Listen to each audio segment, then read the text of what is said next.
Deus a terra, e eis que estava corrompida, porque toda a carne havia corrompido seu caminho sobre a terra.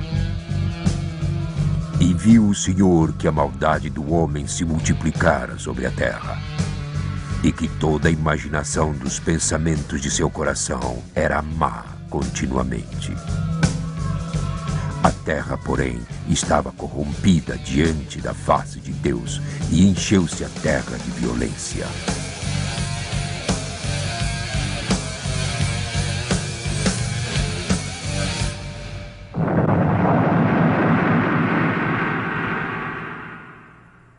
Então Deus disse a Noé: E eis que os desfarei com a terra. Nos dias anteriores ao dilúvio, comiam,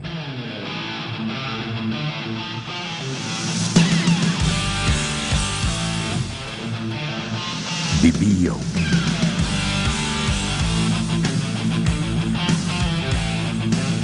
casavam e davam-se em casamento. Até o dia em que Noé entrou na arca e não o perceberam.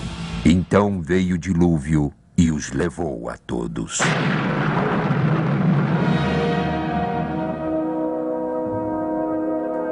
Numa distribuição BV Filmes.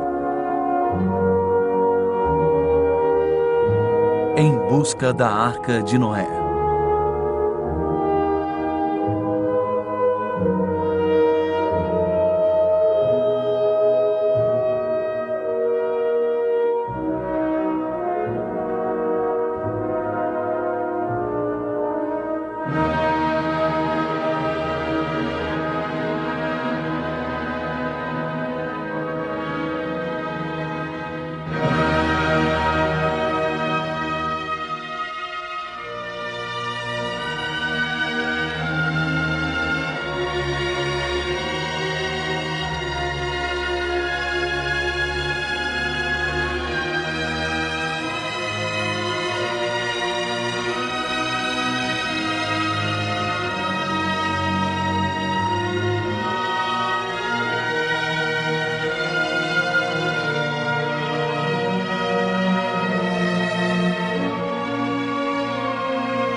Versão brasileira Áudio News.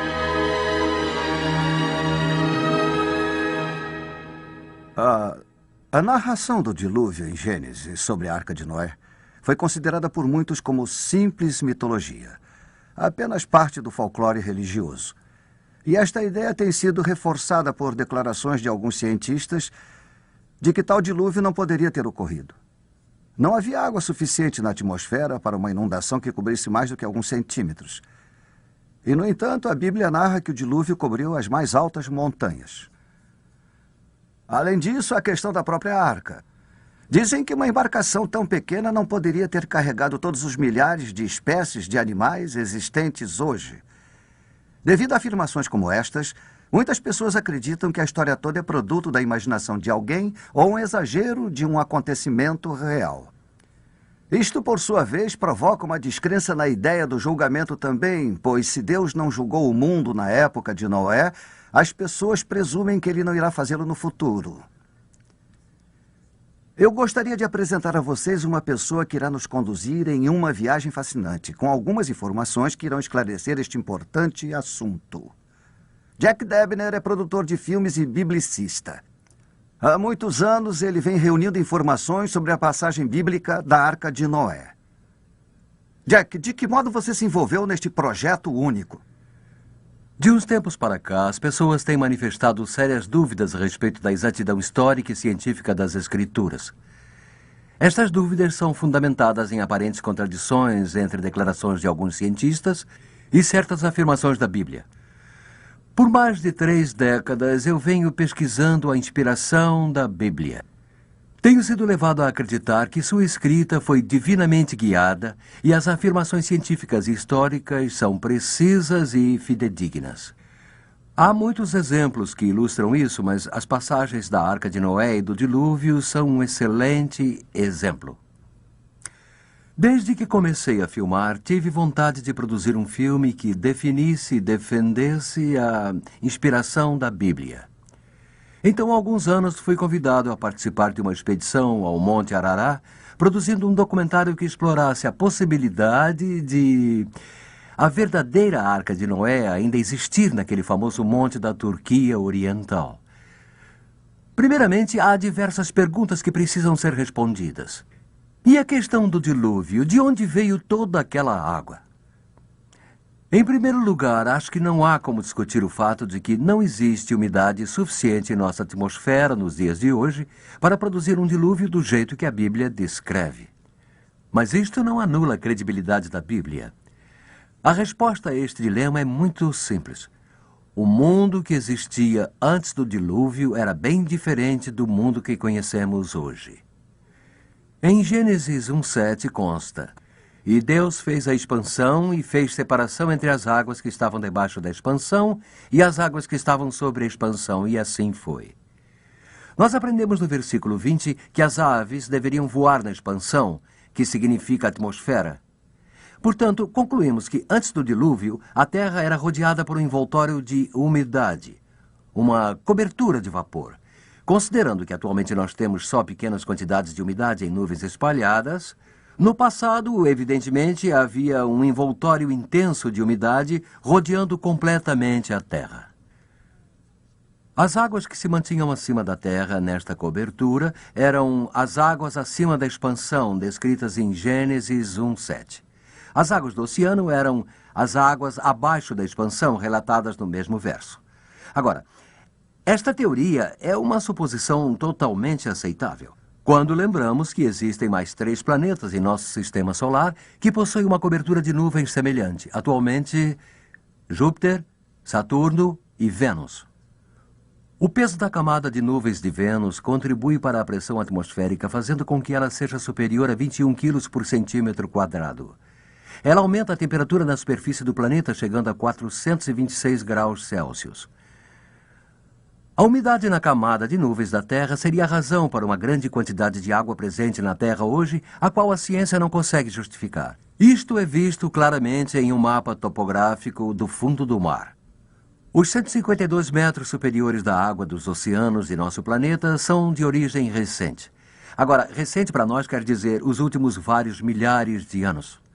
Sabemos disto pelo que encontramos na plataforma continental.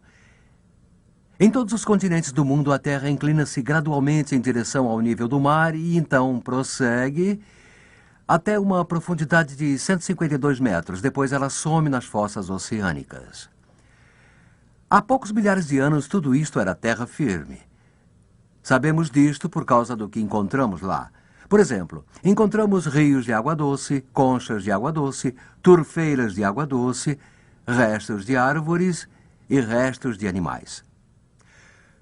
Agora, se nós pegarmos metade da água recentemente adicionada aos oceanos e a colocarmos na atmosfera nesta camada de nuvens, seremos capazes de fazer suposições numéricas sobre as condições na Terra antes do dilúvio. A temperatura teria sido a mesma em todo o planeta, provavelmente em torno dos 32 graus.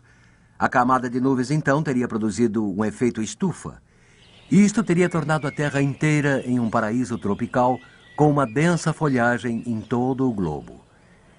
E o fato de fósseis de vegetação tropical terem sido encontrados em abundância na região norte do nosso planeta tende a confirmar nossa teoria. As narrações desta grande floresta verde, registradas em Gênesis 2, 5 e 6, estão relacionadas a este efeito estufa, pois não havia chovido nos dias anteriores ao dilúvio. A terra era regada por uma neblina. São as mesmas condições nos terrários que temos em nossas casas, onde as plantas são colocadas em um recipiente de vidro. Então, mesmo sem serem regadas, as plantas continuam a crescer. Este determinado frasco foi lacrado há mais de 2 anos e jamais alguma umidade foi adicionada. Outra condição presente abaixo da camada de nuvens seria uma alta pressão atmosférica. Esta provavelmente seria 6 vezes maior do que a que temos na Terra. Mas a vida teria sido realmente possível sob esta alta pressão? Recentes experiências em mergulho foram conduzidas com pressões no interior do sino de imersão em torno de 14 quilos por centímetro quadrado. 4 homens passaram várias semanas sob essas condições sem qualquer indisposição. Descobriram que se você cortasse o seu dedo, ele cicatrizaria em um dia. Algumas experiências onde cirurgias têm sido realizadas em ambientes com pressão elevada resultaram em menos danos aos tecidos e uma cicatrização mais rápida. Outro efeito da camada de nuvens seria a proteção dos habitantes da Terra contra os nocivos raios cósmicos e solares. O principal efeito de tal radiação é o envelhecimento. A exposição indevida ao Sol ou aos raios-x tende a envelhecer as pessoas mais rapidamente do que se estivessem protegidas. Médicos e enfermeiras que trabalham com raio-x vivem em média 5 anos a menos do que outros que trabalham na área médica. Esta proteção da camada de nuvens seria a razão da longa expectativa de vida dos que viveram antes do dilúvio, algo em torno de 1000 anos. Desta forma, encontramos respaldo científico para esta teoria sobre as condições da Terra antes do dilúvio. E esta teoria justificaria toda a água necessária para produzir um dilúvio nas proporções que o Gênesis descreve. Mas os aspectos físicos da Terra não são as únicas considerações. Foram os pensamentos e as ações perversas da humanidade que causaram o dilúvio. Este comportamento foi o resultado de determinadas circunstâncias que existiam sobre a Terra. Primeiro, longas expectativas de vida. Segundo, a população era grande. Terceiro, existem indícios de que o conhecimento antes do dilúvio era mais avançado do que possamos imaginar. Quarto, a imoralidade e a violência aumentavam. Em quinto, a fé em Deus era praticamente inexistente. Deste modo, o palco está armado. O mundo físico possuía tremendas quantidades de água armazenadas que foram o instrumento do julgamento. As condições sociais e morais foram o motivo do julgamento. E Deus foi o iniciador do julgamento. Para operar transformação de tal intensidade a partir das condições antediluvianas, a ação divina seria necessária. O modo como o dilúvio começou não é muito claro, mas 2 fatos distintos ocorreram. Gênesis 7:11 diz: no ano 600 da vida de Noé, no mês segundo, aos 17 dias do mês, naquele mesmo dia romperam-se todas as fontes do grande abismo e as comportas dos céus se abriram.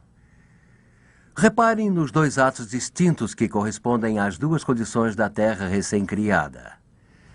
Havia as águas abaixo, que eram as fontes do grande abismo, isto é, os oceanos, que transbordavam sobre os continentes. E havia as águas acima, as comportas dos céus. Estas eram a camada de nuvens que chegava à terra em forma de chuva. Agora, como os oceanos cobriram os continentes, nós não sabemos. Mas encontramos bons indícios de que isto ocorreu. Esta é a opinião do Dr. Clifford Burdick, que é PhD em geologia.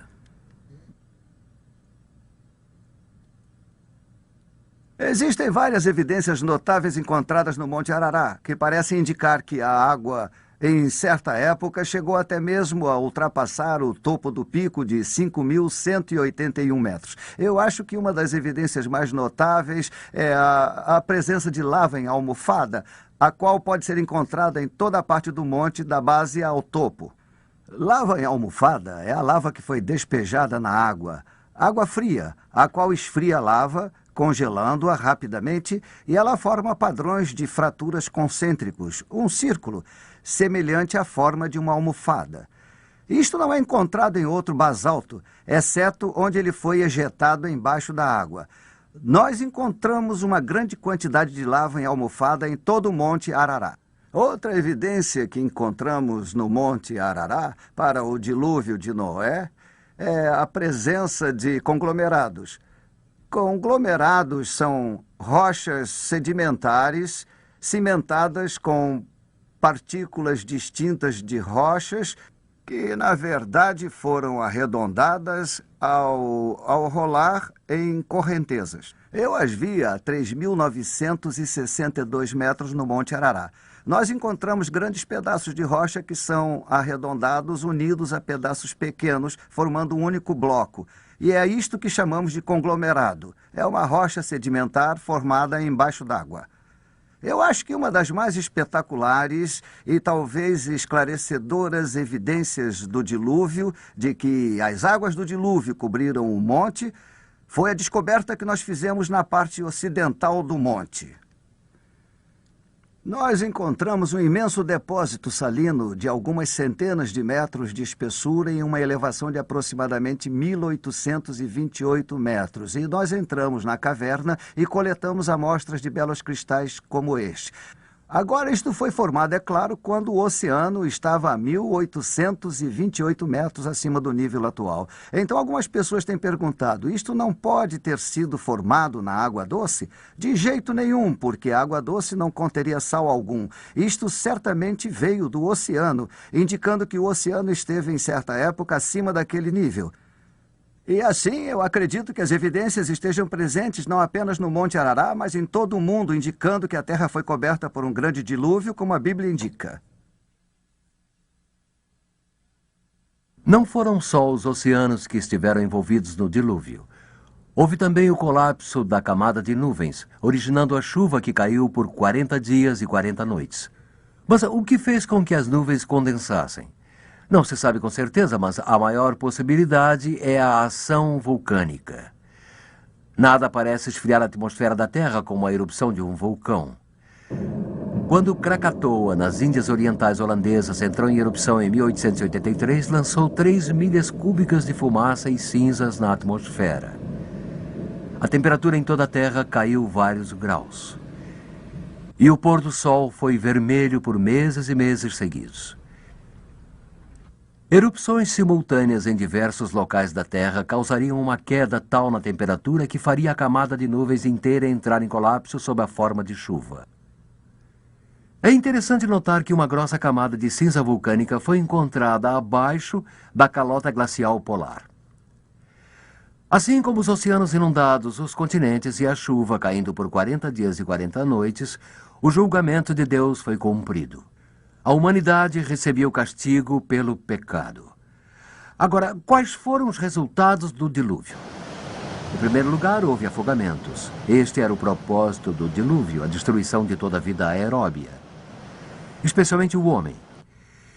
Esta foi a maior catástrofe na história do mundo e foi ocasionada pelo pecado do homem e sua rebelião contra Deus. Mas este modo de julgamento jamais será repetido, pois com o colapso da camada de nuvens, não haveria meio de repetir o acontecido. E, do mesmo modo, então, com a retirada da camada de nuvens, um arco-íris apareceria pela primeira vez na história. E este foi o símbolo escolhido por Deus de sua promessa. Nunca mais o mundo receberia como sentença tal dilúvio. Agora, é preciso deixar claro que não temos necessariamente de acreditar que o dilúvio aconteceu exatamente deste modo. O que estamos tentando mostrar é que o dilúvio foi cientificamente possível, pois muitos pensam que era totalmente impossível. Isto nos fornece uma alternativa plausível, que está em concordância com os dados científicos. Mas o dilúvio é só metade do problema. Nós também temos perguntas sobre a veracidade da arca. Ela existiu algum dia? E será que era grande o suficiente para transportar todas as espécies de animais? Eu acho que essas perguntas também podem ser respondidas com uma grande quantidade de elementos reais. Há 2 áreas básicas de interesse. Primeiro, o tamanho real da arca. E segundo, a possibilidade intrigante de que, neste exato momento, ela ainda possa estar no Monte Arará. Há evidências que indicam que ela tem resistido durante todos esses milhares de anos. E isto é ainda mais notável quando nos damos conta do quão grande esta arca realmente era.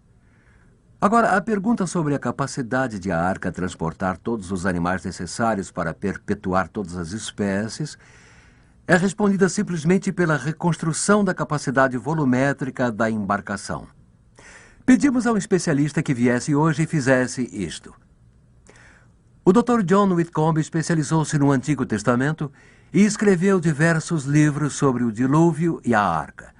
O Dr. Whitcomb descreverá para nós quão grande a arca era e qual a sua aparência. Ao contrário da opinião popular, a arca não era uma pequena embarcação com uma casinha no interior. Não temos registros de nenhuma embarcação maior do que a Arca de Noé até 1858 d.C., quando o Great Eastern foi construído na Inglaterra. Segundo a descrição da Bíblia, a arca provavelmente teria uma aparência semelhante a este modelo. Ela teria o formato de uma caixa ou ataúde, como a palavra original em hebraico indica. Admitindo um côvado de 45 centímetros, a arca teria 137 metros de comprimento, 23 metros de largura e 14 metros de altura. Isto seria equivalente a um prédio de 4 andares com um quarteirão de comprimento, ou a metade do tamanho do transatlântico Queen Mary. A área total de seus 3 pavimentos ou níveis seria equivalente a 20 quadras de basquete. Ela possuía uma capacidade total de 39.643 metros cúbicos. Isto seria igual à capacidade de 522 vagões de carga modernos. Mas isto era suficiente para abrigar todos os animais? Pense na fantástica variedade de animais que povoa o mundo atualmente. Das menores espécies até as maiores espécies.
Foi calculado que o tamanho de uma ovelha é o tamanho médio de todos os animais terrestres aeróbios de hoje.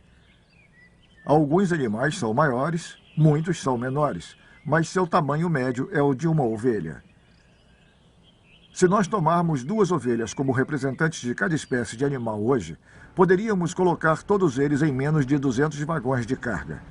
Isto significa que a arca teria sido grande o bastante para carregar todos os animais aeróbios existentes no mundo de hoje, e mais, todos aqueles que existiram um dia e hoje estão extintos. É preciso lembrar que espécies não são o mesmo que variedades.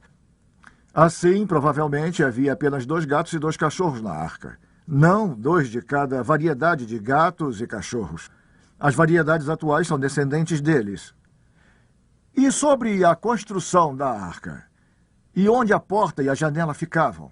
A Bíblia afirma que a arca foi feita de madeira gopher. O que isto era exatamente não temos certeza, porque gopher não é a tradução da palavra, mas a forma em inglês da palavra hebraica gopher. Havia uma porta na lateral, provavelmente do 3º compartimento, com rampas para os 2 compartimentos inferiores. A janela não era uma abertura na parede com vidro, mas era provavelmente uma clarabóia, percorrendo a extensão do telhado como indicado pela palavra hebraica que pode ser traduzida por luz acima. Este é o único lugar em que a palavra ocorre no Antigo Testamento. Como pode ver, fizeram uma embarcação extremamente impermeável, porque a água provavelmente chegou à metade da altura das laterais. Agora, qual teria sido a estabilidade deste design na turbulência do dilúvio, como foi previamente descrito? Um estudo foi elaborado sobre esta questão pelo Dr. Henry Morris, um especialista em hidrodinâmica. Eu e ele escrevemos um livro sobre o dilúvio do Gênesis. O Dr. Morris descobriu que o comprimento da arca lhe teria conferido estabilidade de uma ponta a outra. Fazendo um corte transversal, ele calculou o peso em função da flutuabilidade e descobriu que a arca poderia ter se adernado até 89 graus. e ainda assim recuperar o equilíbrio.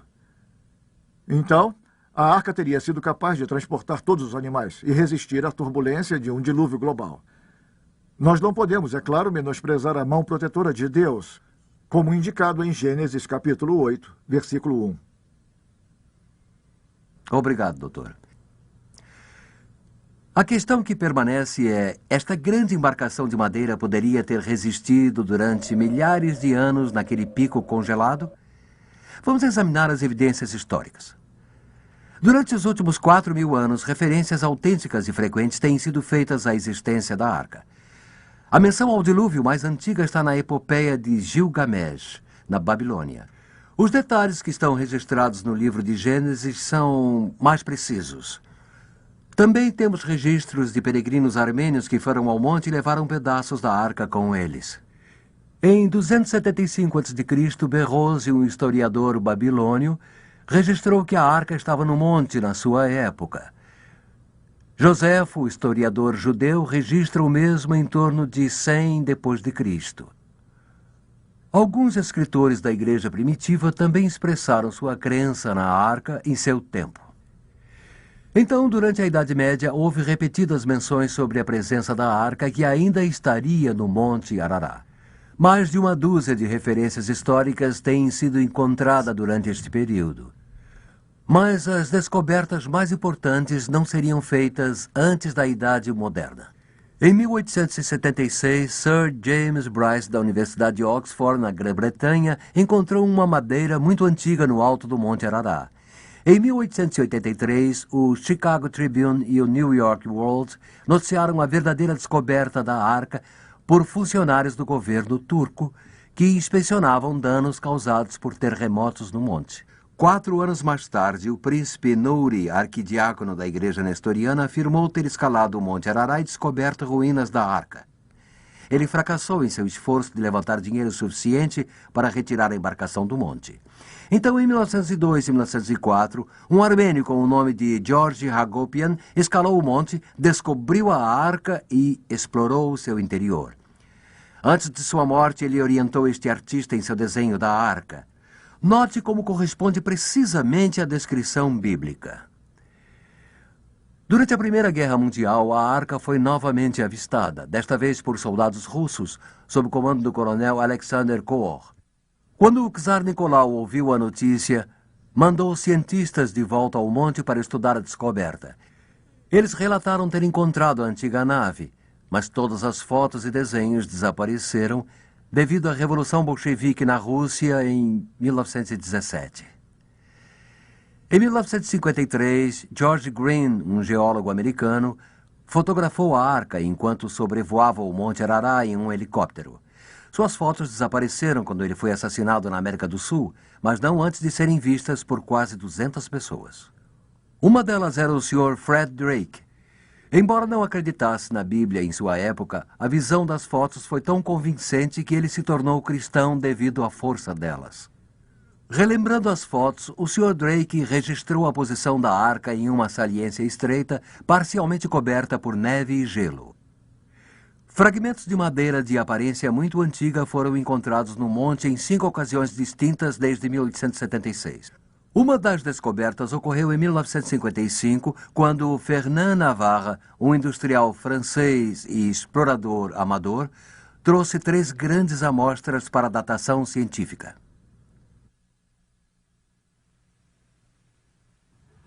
En 1955, je suis parti. Em 1955, nós fizemos outra expedição ao Monte Arará. E excursionando ao redor do monte, nós tivemos êxito em alcançar o local onde encontramos o que eu julgo ser as ruínas da arca. Nós descemos em uma fissura na geleira e chegamos às margens de um lago. Ao cavar este gelo, nós conseguimos extrair um pedaço de madeira de mais ou menos 1,5 metro de comprimento.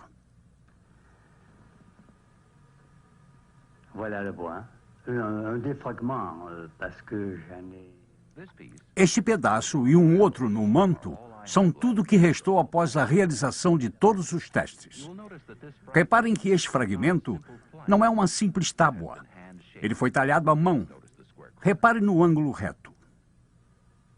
Et sa couleur. Você também irá notar o tom castanho escuro, o qual, segundo os cientistas, é devido à sua localização dentro da geleira. Des savants, dont de ma ville, de Bordeaux, qui m'ont fait faire des analyses dans des instituts forestiers, par exemple de Madrid, dans des Eu mostrei a madeira aos cientistas em Bordeaux e eles mandaram fazer uma análise na Universidade de Madrid. Eu também mandei fazer testes na Universidade de Paris, assim como 4 ou 5 outras certificações. Nós também obtivemos um teste com carbono 14, feito na Universidade de Colômbia, e todos eles concordam que a madeira tem mais ou menos 5.000 anos.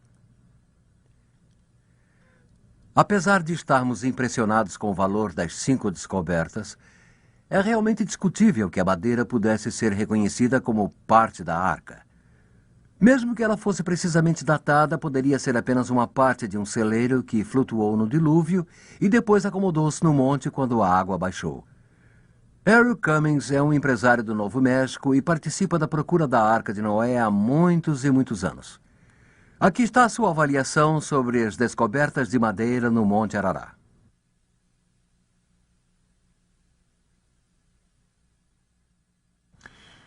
Nós nunca dissemos até onde o nosso grupo ou minha própria família, os que estão envolvidos no trabalho de pesquisa e aqueles, é claro, associados a mim, nós nunca dissemos que as pranchas encontradas no monte eram da Arca de Noé. Nós apenas dissemos que as pranchas encontradas no monte pareciam ser madeira de lei e talhadas à mão. E isto em um monte que não possui uma árvore, madeira de lei, pelo menos. Não existe tal madeira de lei em um raio de 160 quilômetros do monte. Mas nós jamais dissemos que tal pedaço de madeira ou tábua pertença à Arca de Noé.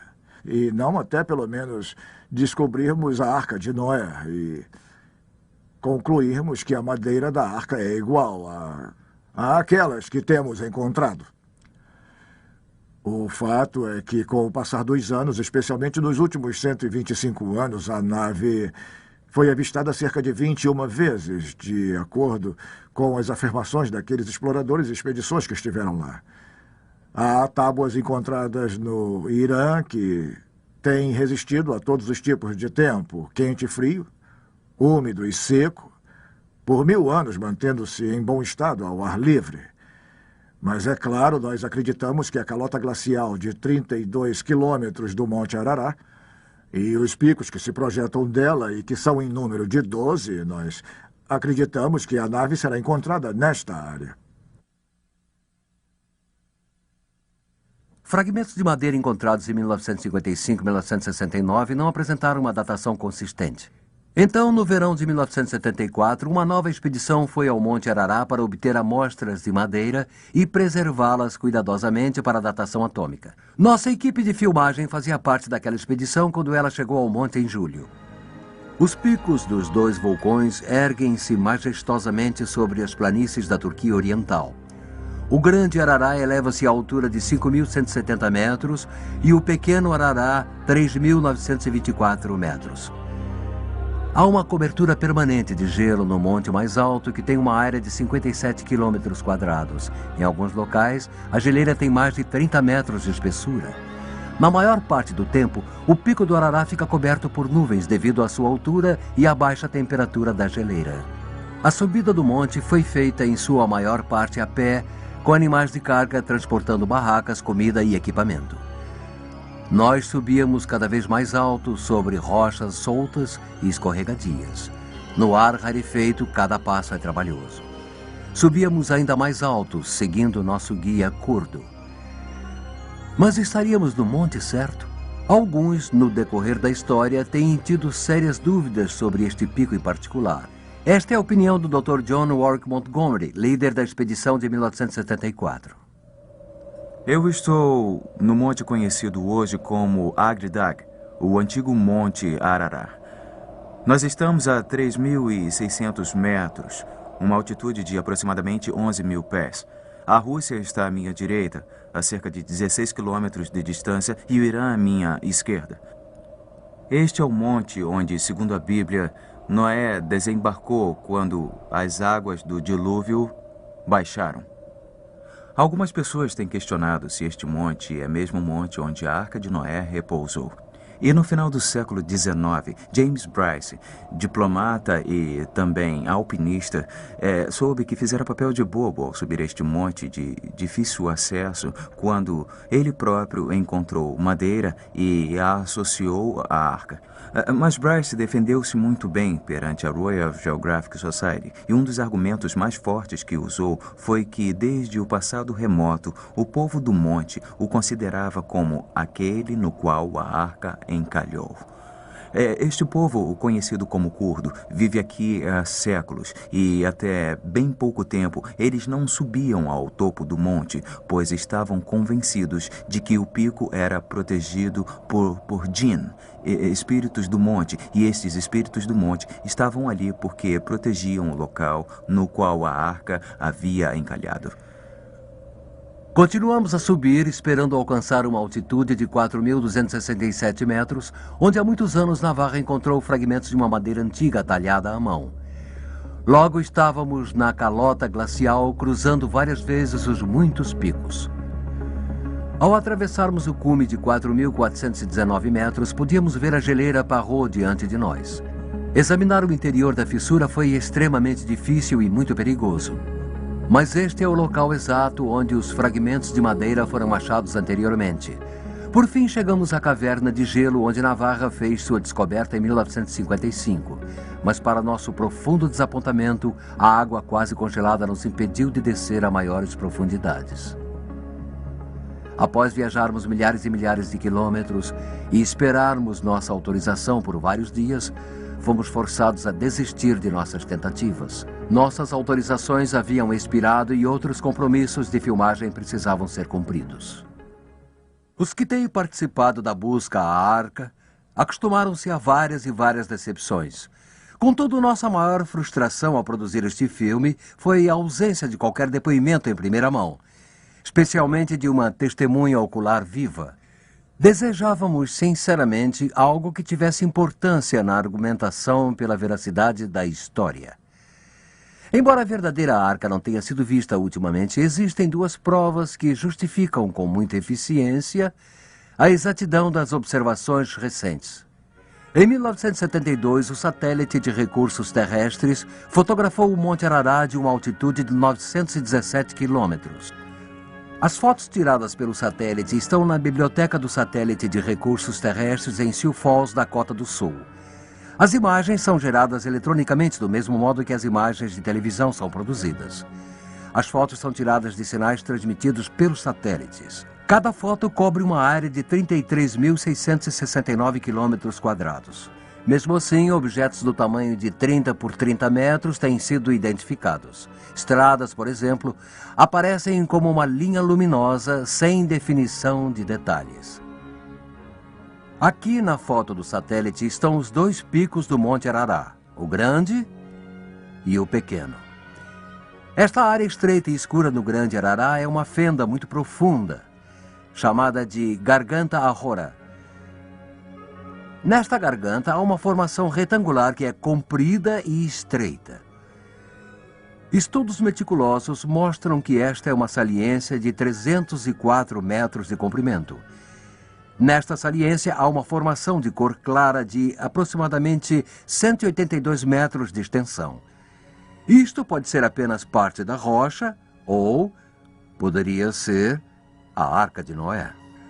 No filme original, isto é muito sutil, mas quando os sinais são analisados por computador, que veem mais do que o olho humano, este objeto luminoso parece completamente diferente de outras substâncias no monte.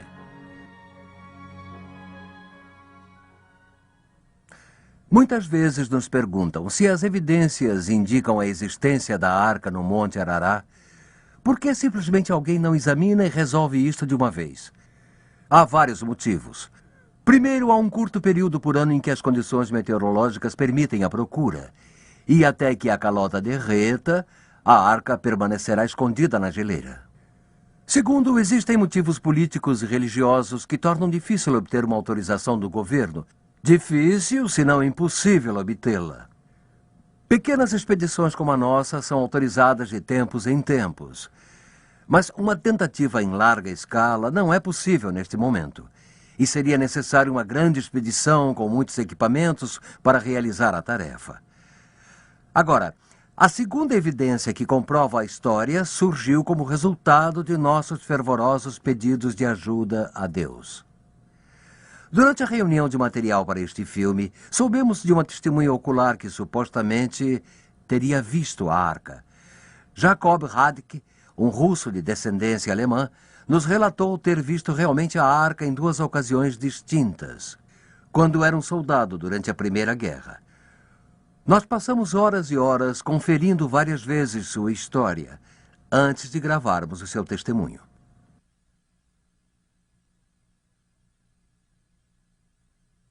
Eu tinha apenas 18 anos, quando fui convocado pelo Exército, onde nós tínhamos 3 meses de treinamento e, após nosso treinamento, penetramos na Rússia até o Cáucaso. E dali em diante, nós tínhamos de caminhar. Andávamos 2 dias e descansávamos, então 1. Nós caminhamos cerca de 3 semanas. Aí nós embarcamos naquele pequeno trem.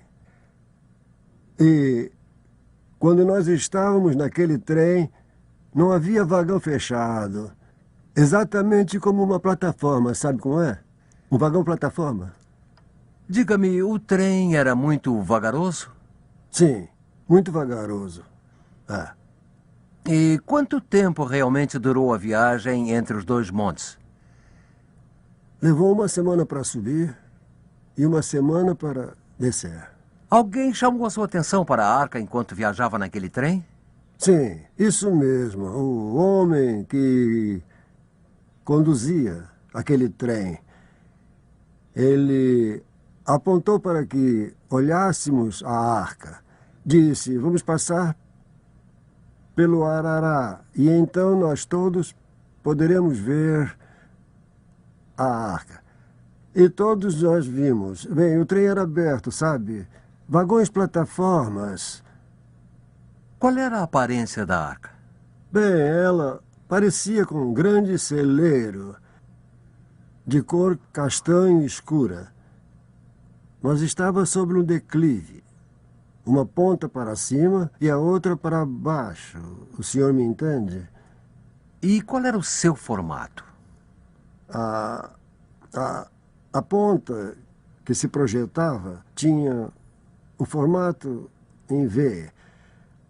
A outra ponta era larga, sabe? Alguma parte da arca projetava-se no interior da geleira? Sim, sim.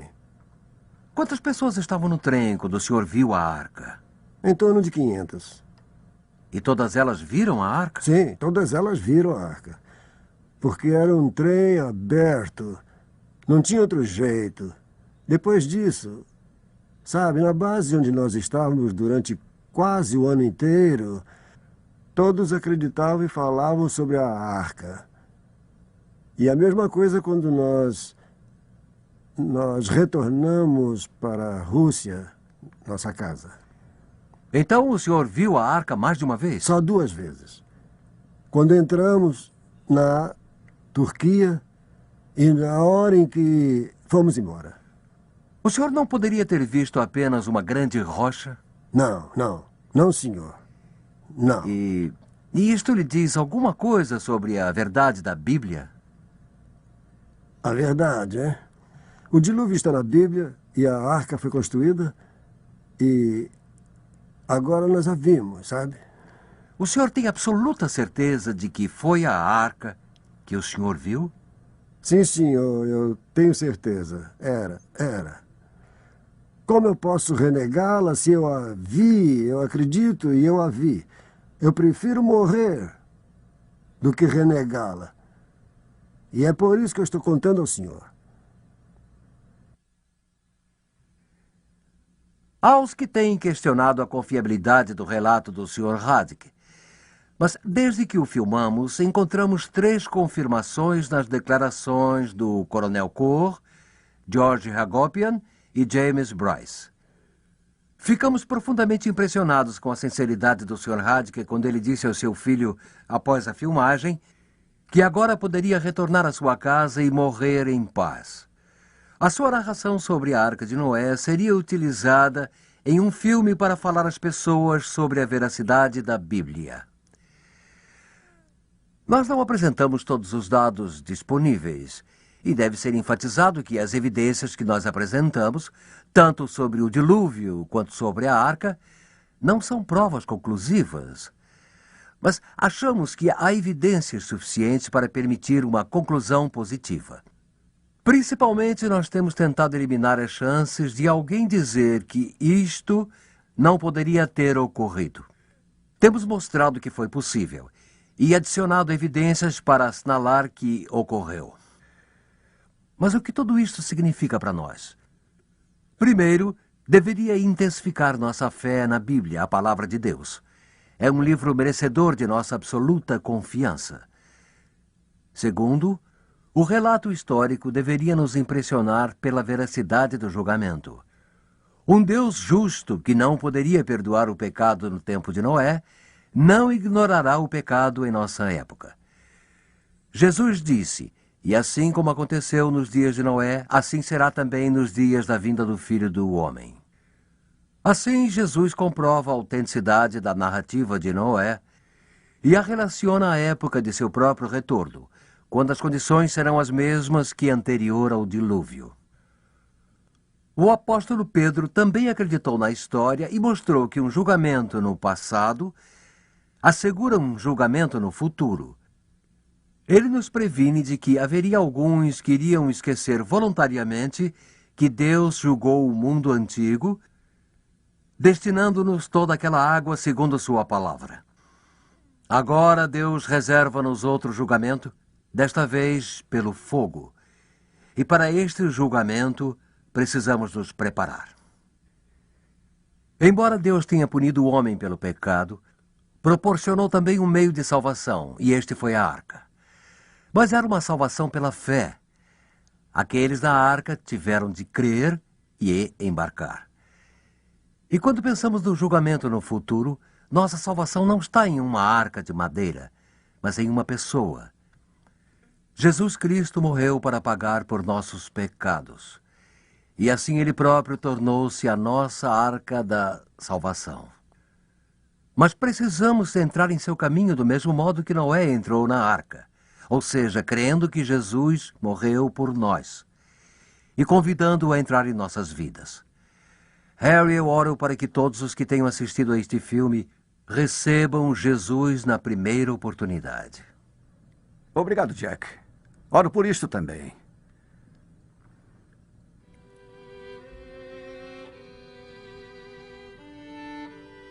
E eu estou certo de que existem muitos hoje que são como as pessoas do tempo de Noé. Na minha imaginação, eu posso ver os trabalhadores que Noé chamou para ajudá-lo na construção da arca.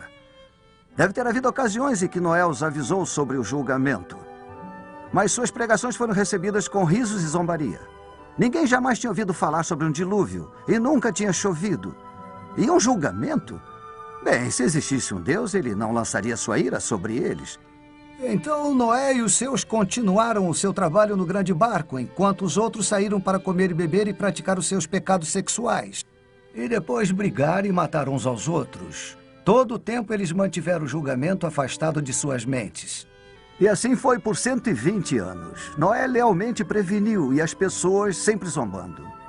E chegou o dia profético, quando Noé e sua família e todos os animais embarcaram em segurança e Deus fechou a porta. Não havia mais esperança. Então a terra tremeu e os oceanos começaram a inundar seus litorais. E pela primeira vez na história, começou a chover.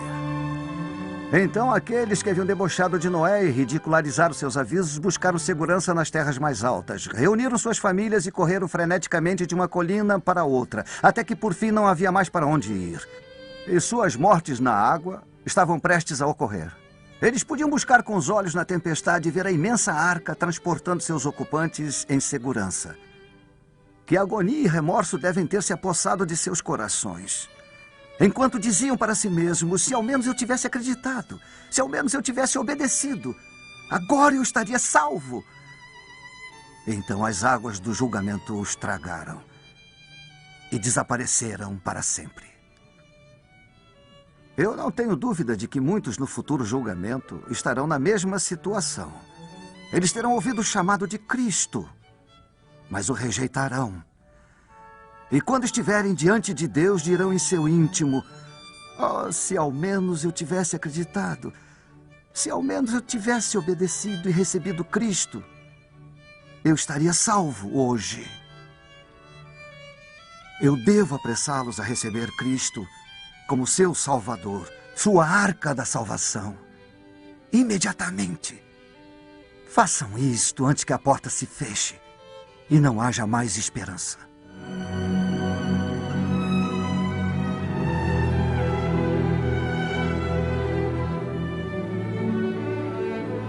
E como foi nos dias de Noé, assim será também a vinda do Filho do Homem.